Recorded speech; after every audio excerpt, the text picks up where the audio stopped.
వైద్యో నారాయణో హరి అని అంటారు. అంటే డాక్టర్లు దేవునితో సమానమని అర్థం. డాక్టర్ల దగ్గరికి వెళ్తే అసలు ఎలాంటి బాధలున్నా ఏమున్నా వాళ్ళతో చెప్పుకోవచ్చని అంటారు. అయితే ప్రస్తుతం చాలామంది డాక్టర్లు ఎట్లా చేస్తున్నారంటే మన భయాలని బిజినెస్గా మార్చుకొని కోట్లు గడిస్తున్నారు.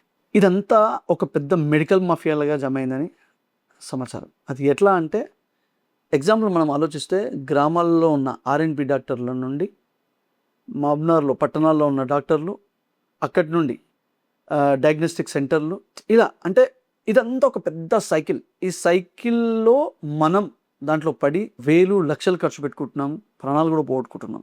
కానీ దేవుళ్ళు లాంటి డాక్టర్లు నిజంగా న్యాయం చేస్తున్నారా వాళ్ళ వృత్తికి?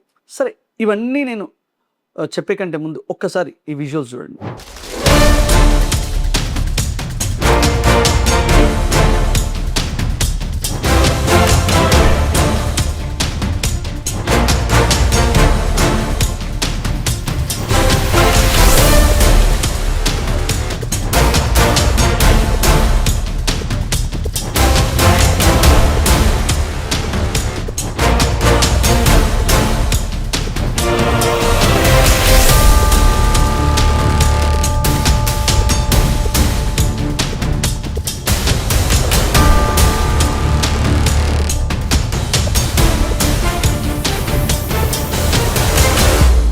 విజువల్స్ చూశారు కదా. మన మహబూబ్‌నగర్‌లో ఉన్న మనం అందరం చాలా అదృష్టం చేసుకున్నాం. ఎందుకంటే ఉమ్మడి మహబూబ్‌నగర్‌లోనే లేని విధంగా పెద్ద హాస్పిటల్ మన పాలమూరులో ఉంది. అయితే దూరపు కొండలు నునుపు అన్నట్టు ఉమ్మడి మహబూబ్‌నగర్‌లో ఉన్న 5 జిల్లాలకి ఎక్కడెక్కడోళ్ళు కూడా ఏమన్నా అయితే అరే పాలమూరులో మహబూబ్‌నగర్‌లో చాలా పెద్ద దవాఖాన ఉన్నది ఇక్కడికి పోదామని అనుకుంటారు. కానీ పైన పటారం లోన లొటారం అన్నట్టు ఈడ ఏం జరుగుతుంది, గవర్నమెంట్ హాస్పిటల్లో సేవలు ఏ రేంజ్‌లో ఉన్నాయి, ఇక్కడ ఇన్స్ట్రుమెంట్స్ కానీ అంటే ఏవైనా టెస్ట్‌లకు కానీ లేకపోతే ఇక్కడున్న డాక్టర్స్ ఏ రేంజ్‌లో అవైలబుల్ ఉన్నారు, ఇక్కడికి ఎవరికైనా పోతే ఏ రేంజ్‌లో మనకు ట్రీట్మెంట్ జరుగుతుందనేది ఇక్కడ ఉన్నోళ్ళకు బాగా తెలుసు. అయితే ఈ విషయం నేను ఎందుకు చెప్తున్నానంటే సేవలు మంచిగా జరగాలంటే అక్కడ ఉన్నోళ్ళందరూ నిబద్ధతతోని వర్క్ చేయాలి. అంటే వాళ్ళకి ఇచ్చిన పనిని కరెక్ట్ చేయాలి. ఫస్ట్ మనం డాక్టర్స్ గురించి మాట్లాడదాం. అక్కడ ఉన్న డాక్టర్స్ హైదరాబాద్కి వెళ్ళి కూడా వస్తారు. ఇక్కడ కూడా పెద్ద పెద్ద డాక్టర్స్ ఇక్కడ ఉన్నోళ్ళు కూడా. కానీ ఆ హాస్పిటల్లో ఉన్న డాక్టర్స్కి ఎంతమందికి ప్రైవేట్ క్లినిక్స్ ఉన్నాయి, ఆ హాస్పిటల్లో పనిచేసే ఎంతమంది ల్యాబ్ టెక్నీషియన్స్కి సపరేట్గా బయట ల్యాబ్స్ ఉన్నాయి, హాస్పిటల్లో పనిచేసే ఎంతమందికి ఓన్ అంబులెన్స్లు ఉన్నాయి. సో ఇవన్నీ జరుగుతున్నప్పుడు ఆడ ఎందుకు ఫ్రీగా చేస్తారు వాళ్ళు సేవ? శాలరీ వస్తుండొచ్చు వాళ్ళకు, కానీ ఆ శాలరీ మీద ఆధారపడి బతుకుతారా జనాలందరూ? మీరు ఒకసారి ఆలోచించండి. ఆ ఎంప్లాయీస్ అందరూ ఆ శాలరీ మీద ఆధారపడి బతుకుతున్నారా? ఎంతమంది అక్కడికి వచ్చిన వాళ్ళని ఇప్పుడు మనం చూస్తే ఎగ్జాంపుల్ చెప్తున్నా, మహబూబ్‌నగర్ గవర్నమెంట్ హాస్పిటల్లో out patients minimum per day ఒక 1500 నుండి 2000 వరకు వస్తుందని సమాచారం. అక్కడ అంతమంది వస్తుంటే మరి శెట్టి కాంప్లెక్స్ నుండి మనం ఇక్కడ చూస్తే మహబూబ్‌నగర్ ఉన్న ప్రైవేట్ హాస్పిటల్ అన్నీ చూడండి, అండ్ అన్ని డయాగ్నోస్టిక్ సెంటర్లు చూడండి, స్కానింగ్ సెంటర్ల దగ్గర చూడండి, జనాలు ఒక రేంజ్లో కనబడుతుంటారు మీకు. మరి గవర్నమెంట్ హాస్పిటల్ ఆ రేంజ్ మనకు సేవలు కరెక్ట్గా అందిస్తే వీళ్ళందరూ ఆడికెందుకు పోవాలి? పైసలు ఎక్కువైనా? మనలాంటి మిడిల్ క్లాసు పేదోళ్ళందరము హాస్పిటల్స్ కాడికి పోయినామంటే అప్పు చేయాల్సి వస్తుంది. ఆడిపోతే టెస్టుల కోసం అని చెప్పి ఆస్తులు అమ్ముకోవాల్సి వస్తుంది.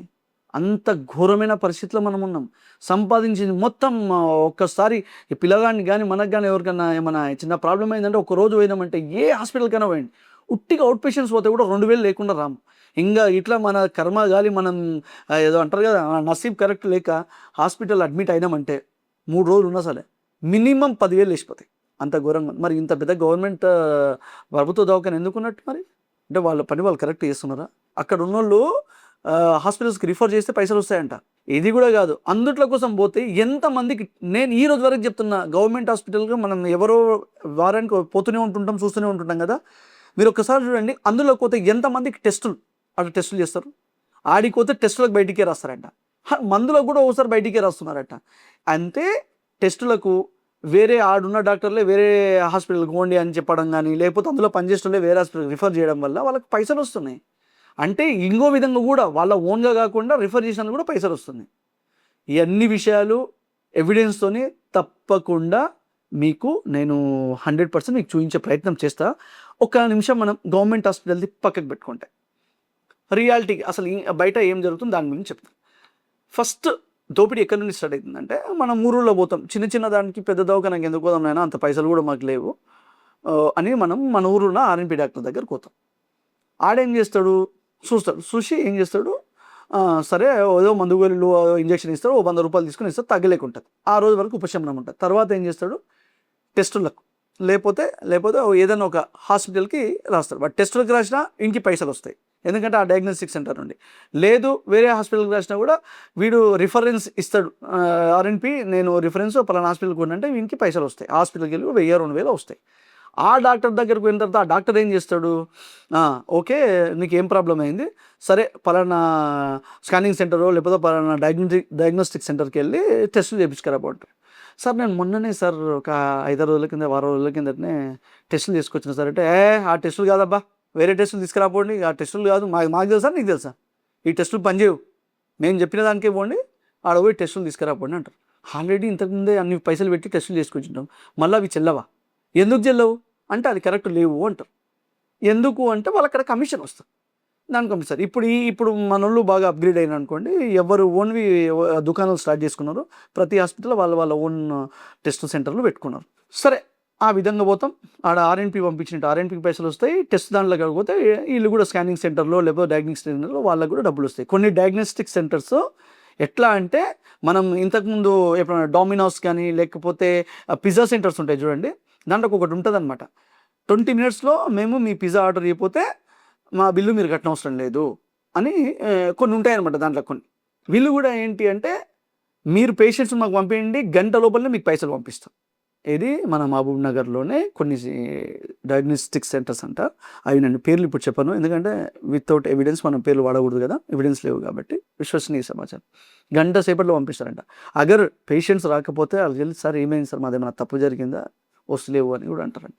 ఇంకా ఈ ఈ ఈ దీంట్లో టెస్టుల్లో ఇంకా చాలా చాలా పెద్ద, అసలు వింటుంటే విస్తుపోయే నిజాలు బయటకు వస్తున్నాయి మనకు బాధితులు వచ్చి చెప్తుంటే.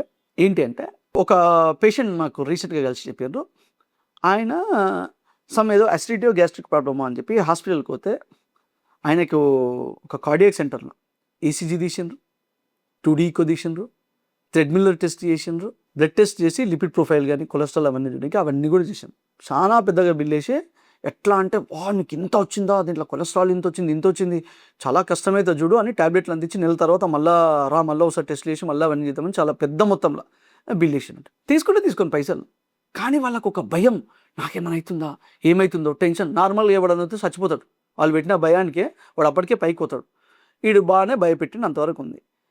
మనలాంటి వాళ్ళకు ఫోన్ చేస్తే, ఎంతకుమంది ఒక సెకండ్ ఒపీనియన్ కూడా తీసుకోండి, వేరే దగ్గర కూడా చూపించండి, ఎందుకంటే అది వాళ్ళ ఓన్ హాస్పిటల్లోనే ఇవన్నీ టెస్టులు ఉండి చేయించారు కదా. వేరే దగ్గరికి పోతే ఆ డాక్టర్ ఒక చిన్న స్మైల్ ఇచ్చి, ఏం చెప్పకుండా బాబు పలానా వేరే ఒక డయాగ్నోస్టిక్ సెంటర్కి వెళ్ళి నువ్వు టెస్టులు చేయించి ఇవన్నీ మళ్ళీ టెస్టులు చేయించు అన్నాడు. అవన్నీ టెస్టులు చేయిస్తే కంప్లీట్ నార్మల్, ఆయనకు ఏ ప్రాబ్లమ్స్ లేవు, అన్నీ మంచిగా ఉన్నాయి. అంటే భయంతోనే సగం చంపుతున్నారు. అయితే అందరూ డాక్టర్స్ అట్లని నేను అనను, కానీ చాలామంది డాక్టర్స్ మాత్రం భయాన్ని బిజినెస్కు వాడుకుంటున్నారని సమాచారం. ఇంకొక విషయం, ఇది ఒకటి ఎగ్జాంపుల్ కదా, ఇట్లాంటిది 100% నేను మళ్ళీ తొందరలోనే, మీరు ఠాగూర్ సినిమా చూపిస్తారు కదా, మాకు కూడా ఠాగూర్ సినిమా చూసినాం కదా, డెఫినెట్గా మేము కూడా ఠాగూర్ సినిమా చూపిస్తాము, ఎవిడెన్స్తోనే వస్తాం మేము. అప్పుడు సేమ్ థింగ్ రీసెంట్గా మన మహబూబ్ నగర్లోనే ఇంకొకరంట, వాళ్ళకు ఒక ఆయనకు కడుపు నొప్పి వచ్చిందని పోయినంట. ఈయన ఒక డయాగ్నోస్టిక్ సెంటర్కి ఒక డాక్టర్ ఫోన్ చేసి, నేను పంపిస్తున్న పేషెంట్ని నాకు రిపోర్ట్ ఇట్లా రావాలి అని వాళ్ళకు చెప్పిందని విశ్వసనీయ సమాచారం. సో ఆయనకు అపెండిక్స్ ఆపరేషన్ చేసిండండి. మరి నిజంగా ప్రాబ్లం ఉందా లేదా తెలియదు, కానీ వాళ్ళు మాత్రం మాకు అర్థం కూడా అవుతలేదు సార్ ఇట్లా అన్నారు. నేను కొందరితో మాట్లాడితే కూడా మాకు తెలిసిన నిజాలు కూడా ఏంటంటే, కొన్నిసార్లు డాక్టర్స్ కూడా అట్లుంటుంది, అంటే అక్కడ డాక్టర్స్కు ఇక్కడ ఉన్న డయాగ్నోస్టిక్ సెంటర్స్కు మంచి సంబంధాలు ఉంటాయి కాబట్టి అట్లా అవుతుంది అని అన్నారు. ఇటీవల ఒక కార్డియాక్ పేషెంట్ మాకుతో కలిసి ఆయన ఒక రిక్వెస్ట్ చేసింది, సార్ దీని మీద ఒక న్యూస్ మీరు చేయాలి సార్, ఇట్లా అయినా స్ట్రింగ్ ఆపరేషన్ చేయాలి సార్ అని. ఏంది అంటే, సరే మన హెల్త్ ప్రాబ్లం అని మనం పోతాం కదా, నార్మల్గా ఈ పెద్ద పెద్ద డాక్టర్లు ఏం చేస్తారు, మనకేం చదువుకోలేము, మనకేం తెలియదు, వాళ్ళు పోయిన తర్వాత ఈసీజీ తీస్తారు, 2D ఈకో తీస్తారు, థ్రెడ్మిల్లర్ టెస్ట్ చేస్తారు, అన్నీ చేసిన తర్వాత యాంజియోగ్రామ్ కూడా తీస్తామంటారు. సరే యాంజియోగ్రామ్ తీస్తారు, యాంజియోగ్రామ్ మీద ఉన్నప్పుడే అక్కడ ఏదో నరం జర చిన్నగా ఉంది, అది ఉంది, అక్కడ ఏదో కొంచెం బ్లాకేజ్ ఉన్నట్టుంది, స్టంట్ వేయాలి అంటారు.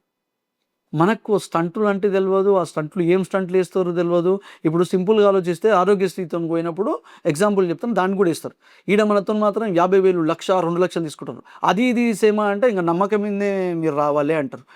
కానీ నిజంగా కూడా స్టంట్ అవసరం ఉందా లేదా అంటే యాంజియోగ్రామ్ సీడీ ఉంటుంది, ఆ సీడీ నిజంగా ఇస్తారా మనకు? ఇచ్చినా కూడా మనకేం తెలుస్తుంది? మనమున్న బాధల్లో మనకున్న టెన్షన్లో సార్ చేయండి అంటారు. సార్ ఈడ కాదు హైదరాబాద్ వచ్చా అంటే మీ ఇష్టం అబ్బా, పోయే లోపల ఏమైనా అయితే మాత్రం మేము గ్యారంటీ ఇవ్వలేమంటారు. వాళ్ళు చెప్పింది కూడా వాస్తవం ఉండొచ్చు, అవాస్తవం కూడా ఉండొచ్చు. సార్ నిజంగా ఆ పర్సన్కి అవసరం ఉండదో లేదో స్టంట్ కానీ వేసిండ్రు సార్ మా వాళ్ళకు అన్నారు. మనం ఏం చెప్తాం దానికి? ఒకటి మోసపోకుండా కొంచెం జాగ్రత్తలు తీసుకోండి అని మాత్రం నేను ఒక జర్నలిస్ట్గా చెప్పగలుగుతాను. కొన్నిసార్లు గాచారం డాష్ మారేతో కుదాబీ కుచ్ నహీ కర్ సక్తా అన్నట్టు కొన్నిసార్లు ఏమో జరుగుతుంది, అక్కడ పేషెంట్స్ పోతారు. అంటే డాక్టర్స్ చాలా మాబ్నాల్లో జరిగినవి కూడా ఉన్నాయి. డాక్టర్స్ కొందరు నిర్లక్ష్యం వల్ల పేషెంట్స్ పోయి ఉంటారు, గొడవ అవుతుంది, ఏదో రచ్చ అవుతుంది. అప్పుడు సడన్గా యూనియన్ వాళ్ళు వస్తారు, వాళ్ళ తరఫుకెళ్ళి వాళ్ళందరూ పెద్ద పెద్ద ఇంగ్లీష్ మాటలు మాట్లాడతారు. అవతలని గట్టిగా బెదిరినికి మాకు అవి తెలుసు, మాకు ఇవి తెలుసు అని. ఈ మధ్యకాలం కూడా వింటుంటాం కదా, మాకు చట్టాలు తెలుసు అవి తెలుసు అని చాలా గట్టిగానే మాట్లాడుతుంటాం. మనం కూడా భయపట్టున్నాం కదా, జర తొందరగా భయపడిపోతాం ఏమవుతుందని. మన తరఫుకెళ్ళి మాట్లాడడానికి కొన్ని సంఘాల నాయకులు వస్తారు, మనోళ్ళు వస్తారు, కొందరు సంఘాల నాయకులు వస్తారు, మాలాంటి వాళ్ళు కూడా వస్తారు. వచ్చినప్పుడు వాళ్ళు ఏం చేస్తారు? ఫస్ట్ బెదిరినికి ట్రై చేస్తారు, లేదంటే వాళ్ళ లోపల పిలిచి ఎండాకాలంలో అయితే ఒక కూల్ డ్రింక్, చలికాలంలో అయితే ఒక కాఫీ తాపుకుంటా వెరీ ప్రొఫెషనల్ లాంగ్వేజ్లో మాట్లాడుకుంటా ఓ 3,00,000, 4,00,000 ఎక్స్గ్రేషియా ఫ్యామిలీకి ఏమైనా ఇస్తామంటారు. మనలాంటి వాళ్ళకి కూడా 1,00,000, 2,00,000 ఇస్తారు. మనం కూడా ఏం చేస్తాం? ఇంకేదోలే అయిపోయింది కదా, మీకు ఏదో ఇస్తున్నారు కదా అని వస్తుంది. శవాల మీద పైసలు ఏరుకోవడం ఏంది? సంపాదించాలంటే చాలా వేస్ ఉన్నాయి, వేరే ఉన్నాయి. లంగలతో లంగ పనులు చేసి సంపాదించిన చాలా మంది ఉన్నారు, అవి ఓకే నడుస్తున్నాయి. శవాలతో కూడా పైసలు రాజకీయాలు ఏంది? వాళ్ళు ఏ తప్పు చేయనట్టు నెక్స్ట్ మళ్ళీ సేమ్ పేషెంట్స్ పోతారు, సేమ్ కథ అవుతుంది.